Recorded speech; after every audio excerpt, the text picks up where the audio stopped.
cannot underestimate the importance of customer service, especially today when there's so much noise and the competition is so intense. That's what we're talking about today on this episode of Soapbox Wisdom. I'm Barbara Menino. And I'm Christine Rothdeutsch. And again, we're here to talk about customer service, why it's important, what it is, and how you can integrate it into your business. So, Christine, what got us on this tangent? Because I think it sort of started as a tangent.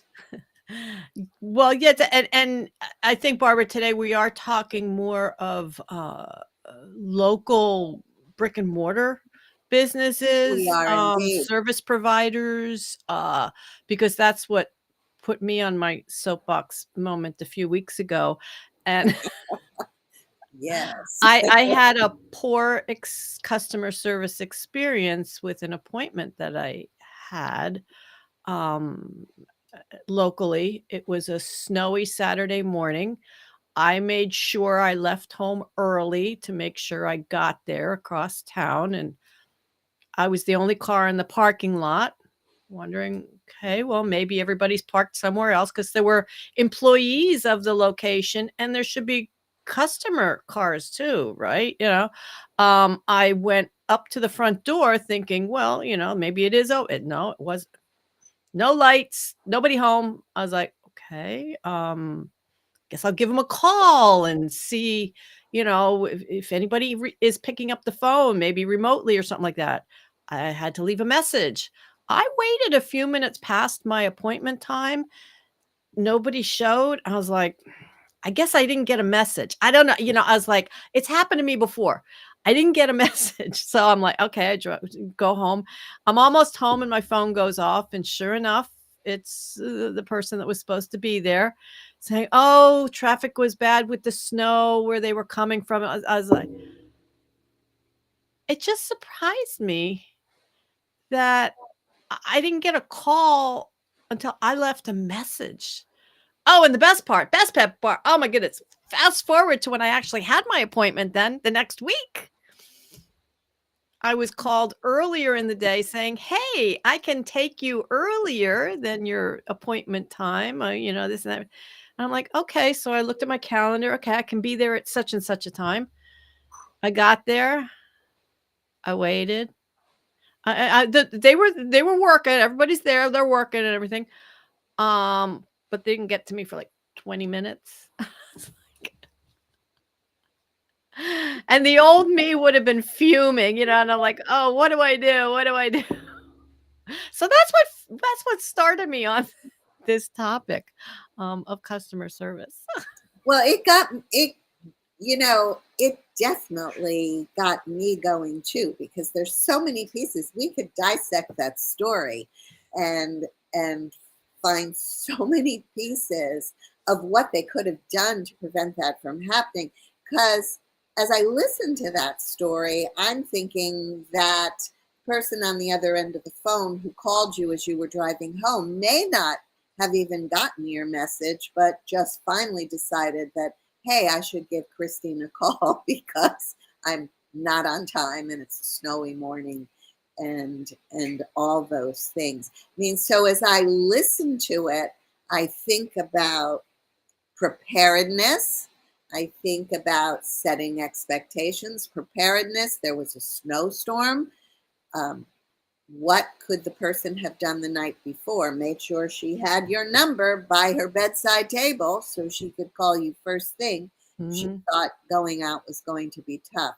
What could she have done to set expectations if she encountered traffic, if she had to drive slower because maybe she was even uncomfortable in the snow? She could have given you a call earlier so that you could have taken more time, or you would have known that when you got there and were the only car in the parking lot, no panic. She had set the expectation that she was running behind. The optimum situation is to be there ahead of time so that you can serve the customer on time. Mhm. But around that optimum situation, there are criteria like preparation and setting expectations, which also make a difference. But you see, where I'm going with this, Barbara, is that communication, it all Always. starts with communication. And I know I contacted you at one point to say, here's what happened, initially, like when I do have my appointment, what should I do? And and That's after right. I had my appointment, I had to say, yeah, I wigged out. I didn't bring up my true thoughts because uh, it's a hard thing. I'm the It is. customer. They're the service provider. They're the business. We both wanna dish off responsibility, I think. Um, It's but interesting. really should start with the person providing the service that's getting paid. I mean, Absolutely. I'm the customer, but the communication aspect of it, I've been very interested in communication for many years, and it's not just, if you are saying something, but how you say it, how the other person takes it. And I so badly wanted to bring this up about how I was feeling. And in the end, as I'm leaving, I'm asked like, "Well, do you have my phone number?" The service provider, she left me with the thought, and she's saying to me, I should call her if this ever happens again. I like, wait a minute, I'm the customer. But again, I didn't bring this up. I'm like, yeah, okay. I kind of like shied away. I didn't want to get anybody upset. It's like, but we're all adults and we need to talk about these things and be honest from both sides. This is what we call a crucial conversation. Mm, And I so say that because I have the book. I have the It's book like, too. I read this several years ago. It's a fantastic book. It's great in business situations, with teams and whatnot, and everything. But it's just really gotten me to thinking about these conversations. Um, we'd be a better world if we could actually talk to each other from both sides and not point blame or anything, but just work a situation out. That's yeah. I don't So I think that's and I read the book too. And it is also hard to step up to the plate and say something that might sound as if or might be actually a criticism of someone. But I look at it again, optimal situation. I look at it as an edifying conversation because actually, had you said something, or even if you still do at some point, as long as you deliver it with kindness, but clarity, the service provider on the other end of that conversation has the opportunity to receive information that will help her improve her business. It makes me pause and wonder um, about small small business mindset or mentality, whether or not because there are so many small businesses. We talked about brick and mortar in a shopping mall or a downtown area. Um, whether each business feels as if they are singular and they can write their own rules, and that maybe some of the rules that would apply in a big corporation might not apply to them. In my view, small businesses are microcosms of big businesses, and Mhm. adopting some of those policies. What is good customer service? What is a company's customer service policy? is imperative to a small business, especially brick and mortar ones who are responsible a lot of time, who draw from a local area, in which people talk. And Mhm. what is your reputation? They can either refer you or they can condemn you and tell people not to go there. And on top of that, customers, and to a certain extent, rightly so, are very demanding today and they Mhm. expect good service. Mhm. So you still have your opportunity for a little bit of soapboxing in an edifying way. Well, as you were saying that, Barbara, what was coming up for me was that I think sometimes, a business might have maybe not at the forefront, but maybe deep inside the thought of, well, if I lose a client, I'll get another one. There's always another one out there. You have to be really confident in your revenue generating capabilities to take on that attitude. But again, I think sometimes it's not in the forefront, but in the back of their mind, or maybe it's the thought of, well, we do such a fantastic service that, oh, nobody would ever leave us no matter what. I think maybe that's another uh, thought pattern that might be going on out You know, there.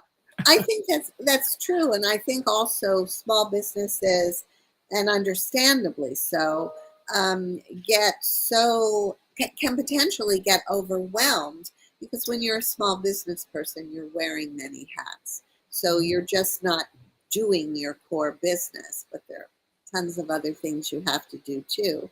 And as a result, it can be easy to not, it can seem easier. Let me put the word seem in there. It can seem easier not to have systems and processes in place and kind of operate in an ad hoc fashion. But that can create problems because you lack consistency, then, which is also a key to customer service. You want consistent service, the same service delivered to every customer at every touch point. mhm, And that's important. And speaking of consistency, back in the day when business was more about product and location and price, it used to be that if you called up with a problem or question and somebody solved that problem, people were happy. It's no longer like that. It's consistency across the board from the moment you call to make an appointment, to the moment you walk through the door, mhm, to the moment that you're there, to the moment that you say goodbye, to the mhm. moment that you leave and maybe they call you or send you a note or send you a coupon or something that says, thank you for using my business. So it's a long tail process with many touch points of excellence. Right, and just this past week, I was listening to a, speaker at an online conference, and well, first he talked about, speed, the faster you respond, say, to a phone call inquiry, the more respect the person is going to feel, and I think he brought up an example of, like, somebody needing, like, a home repair, and I think it was yeah, he needed some sort of home repair. He called 3 different people. The first person, called back almost immediately saying, "Look, I can't get to it now. I've got this job, but I can get to it at this time, and this would be the amount." And then, the second one didn't call back for several days. This third one didn't call back for a couple of weeks. Now, he went with the first person, even though they were the highest bid, because his call was returned immediately, and granted, he couldn't get to it right away, but, the call was answered. The other piece to this time thing is when, you have to call a customer service line, and he said it used to be that, the recorded messages we're answering calls in the order that they were received. And he's like, well, how else would you answer the calls? But he says, if you notice now, good customer service is going to tell you how long you might be on hold. We're experiencing a high volume of callers, and, your approximate hold is 2 to 5 minutes, or whatever.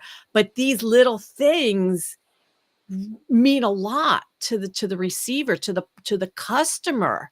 And we need to look at this in whatever type of business we have. These little things are showing respect and importance to the customer. Uh, and these are just things that we're not thinking about. Um, That strikes me also of the importance of acknowledgement. So yes, he couldn't get to the job till X amount of time in the future, but he acknowledged the person right away, and he set some expectation for her. We were at a restaurant once, and it was at a time of day, at a music fest that was going on in our town that was very crowded. And the restaurant we went into was a little bit short staffed. And there was one waitress working our end of the room. And she had one of two opportunities. It looked like it was going to be a while before she got to us, but she could raise her hand and her finger and look at us, acknowledge that she knew we were there. And again, we would feel that respect. We would feel that we mattered. Or she could just keep on serving the tables and taking things in sequence, not paying any attention to us.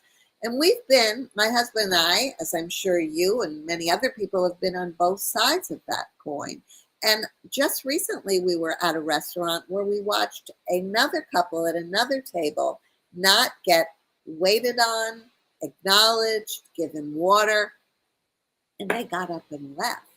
So these small touches, and they are small, but they definitely matter in the big picture, whether people will use your services, continue to use your services, and refer you based on the perception they have of you. And this is what builds a positive reputation.